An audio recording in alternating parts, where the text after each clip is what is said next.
मी आजच्या कार्यक्रमाचे सूत्रसंचालन करणार आहे। विद्यार्थी मित्रांनो, आज बैलपोळा राब लागतो त्या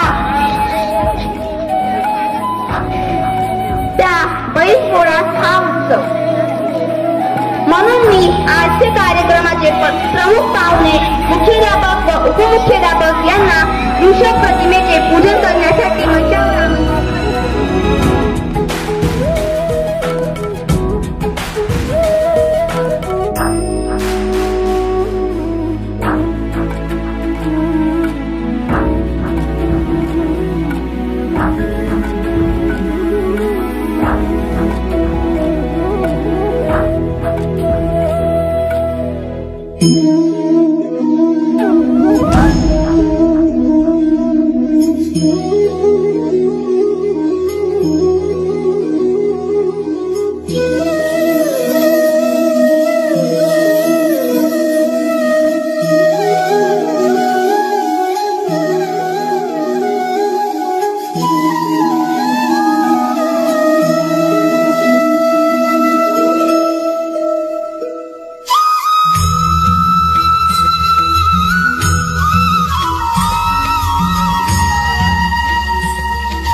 पोळ्याबद्दल माहिती सांगण्यासाठी मंचावर आमंत्रित करते।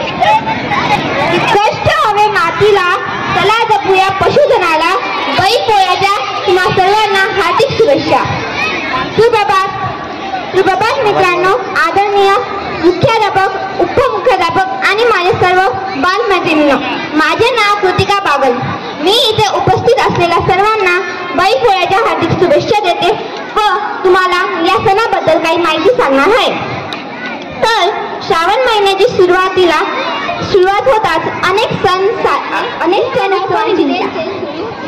नंदीने उत्तर दिले की हा अधिक पोळ्याबद्दल माहिती सांगण्यासाठी भाविकांना पाटील, मी इयत्ता 6वीची विद्यार्थिनी, मी आज तुम्हाला पोळ्याबद्दल माहिती सांगणार आहे। पोळा हा सण बैल वर्षभर शेतात कष्ट करतो, त्यांच्यामुळे आपल्याला अन्न मिळते। बैल आपला पोशिंदा आहे, त्यात मान राखण्यासाठी हा सण साजरा केला जातो, म्हणून या सणाला बैलपोळी असेही म्हणतात। पोळा हा सण विशेष माहिती सांगण्यासाठी मुख्याध्यापकांना मंचावर आमंत्रित हूं। सबसे पहले आप सभी को हिंदी दिवस की बहुत बहुत शुभकामनाएं। जन जन की भाषा है हिंदी, भारत की आशा है हिंदी। जन जन की भाषा है हिंदी, भारत की आशा है हिंदी। जिसने पूरे देश को जोड़े रखा है वो मजबूत धागा है हिंदी, मजबूत धागा है हिंदी। दोस्तों, आपके मन में प्रश्न आते हैं जैसे हिंदी क्या है, हिंदी भाषा हमारे देश की राष्ट्रभाषा क्यों है? इस विषय में हमें अधिक से अधिक जानकारी के लिए आप सभी को पता है कि आज 14 सितंबर हिंदी दिवस हमारे देश में जब स्वतंत्रता पूर्व अलग अलग भाषाओं पर लेकर विवाद शुरू हुए और स्वतंत्रता प्राप्ति के बाद सन 1950 में हमारे देश में, लेकिन 1953 में जो जन्मदिन था हिंदी के दिन से डॉक्टर पंडित जवाहरलाल नेहरू जी के नेतृत्व में यह शुरू किया गया। आप सभी को पता है कि हमारे देश में ज्यादातर हिंदी भाषा को बोला जाता है।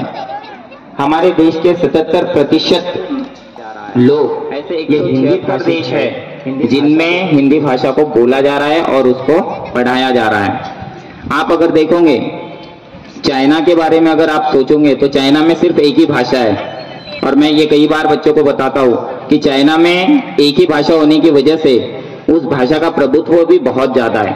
वैसे हिंदी भाषा भी बहुत ज्यादा बोली जाती है, ऐसी ये भाषा है। हमारे स्कूल की कक्षा पहले की छात्रा ध्रुवी गुजराती ध्रुवी और गुजराती छोटी सी पहली सी नन्ही सी कविता सुनाती हूँ। उसका शीर्षक है हिंदी। माँ की ममता है हिंदी, पिता की छाया है हिंदी। माँ की ममता है हिंदी, पिता की छाया है हिंदी।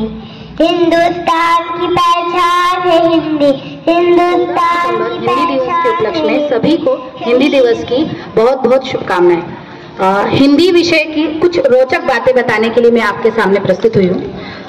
हिंदी शब्द कहाँ से आया, किसी ने कभी इस बारे में सोचा? हिंदी शब्द की उत्पत्ति एक अरबी भाषा के शब्द हिंद से हुई थी।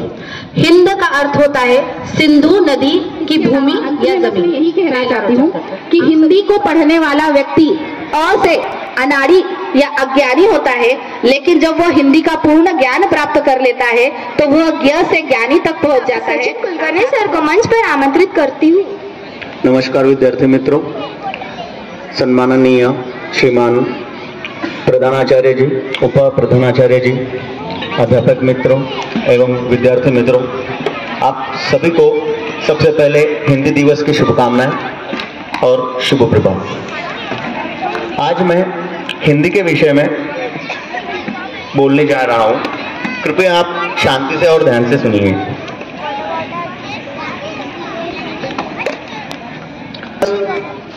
भारत में हर साल 14 सितंबर को मनाया जाता है।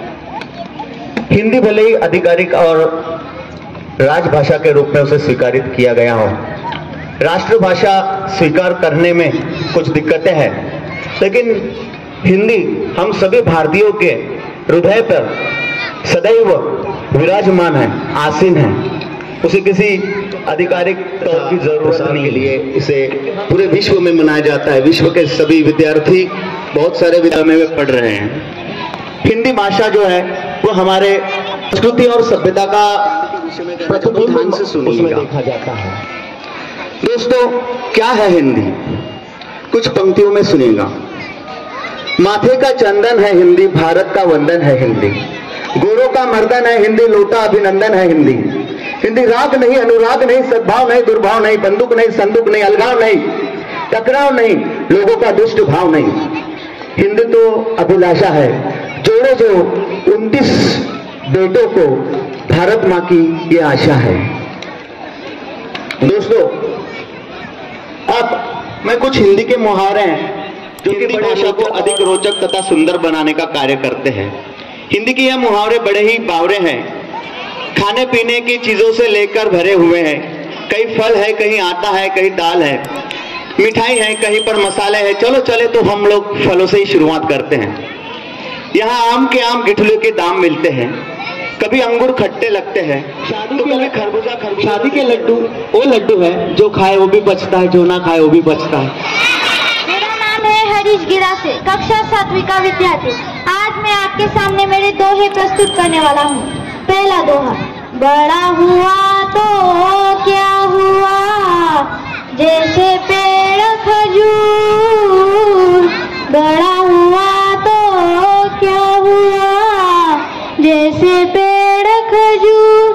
पंथी को छाया नहीं, फल लागे अति दूर कबीरा, फल लागे अति दूर। 8। जो खजूर का पेड़ रहता है उसके नीचे कोई नहीं बैठा, क्योंकि उसको फल तो रहते हैं पर उसके नीचे छांव नहीं रहती। किसी ने बड़े प्यार से कहा है, किसी ने बड़े प्यार से कहा है, अगर अपनी भाषा बोलते समय आती है जिसको लाज, अपनी भाषा बोलते समय आती है जिसको लाज, वह भाषा कब बन सकती है दुनिया की सरताज, वह भाषा कब बन सकती है दुनिया की सरताज। आदरणीय अध्यापकगण और प्रधानाचार्य एवं मेरे अध्यापकगण और सभी मेरे प्यारे छात्रों, सभी को हिंदी दिवस की बहुत बहुत शुभकामनाएं। इस भाषा में जो मीठी वाणी होती है, अमृतवाणी होती है। संत कबीरदास यही कहते हैं, ऐसी वाणी बोलिए जो मन का आपाक हो, ऐसी वाणी बोलिए जो मन का आपाक होए, खुद को भी सुख महसूस हो और औरों को भी शीतल लगे। इंसान की जो वाणी होती है उसी के माध्यम से यह पता चलता है कि उसकी वाणी कैसी है। वैसे ही हमारी हिंदी भाषा है, क्योंकि हिंदी भाषा बोलते समय किसी को लाज भय शंका दुरा ये सब कुछ आना नहीं चाहिए। यदि देखा जाए तो 14 सितंबर मनाने के पीछे यही उद्देश्य है कि हिंदी को प्रचलित का विकास कैसे होगा फिर। इसीलिए कबीरदास जी कहते हैं कि यदि आप अपनी भाषा बोलते समय आती जिसको लाज, वो भाषा कभी नहीं बन सकती फिर दुनिया की सरताज। इसलिए मेरे दोस्त, कक्षा छठी से आदित्य बोत्रा को मंच पर आमंत्रित है। आज मैं आप सभी को हिंदी दिवस पर हिंदी भाषा का महत्व बताने वाला हूँ। हिंदी भाषा विश्व की प्राचीन भाषा और सरल भाषा है। हिंदी भाषा हमारे देश की मूल भाषा है। हिंदी भाषा को सीखना बहुत आसान होता है। हिंदी भाषा हमारी संस्कृति और प्रधानाचार्य और उप प्रधानाचार्य एवं मेरे माननीय शिक्षक एवं मेरे प्रिय छात्र, आज का हिंदी दिवस है। हिंदी दिवस हर साल को 14 सितंबर को मनाया जाता है। क्यों मनाया जाता है पता है क्या आपको? राजभाषा का दर्जा दिया गया है।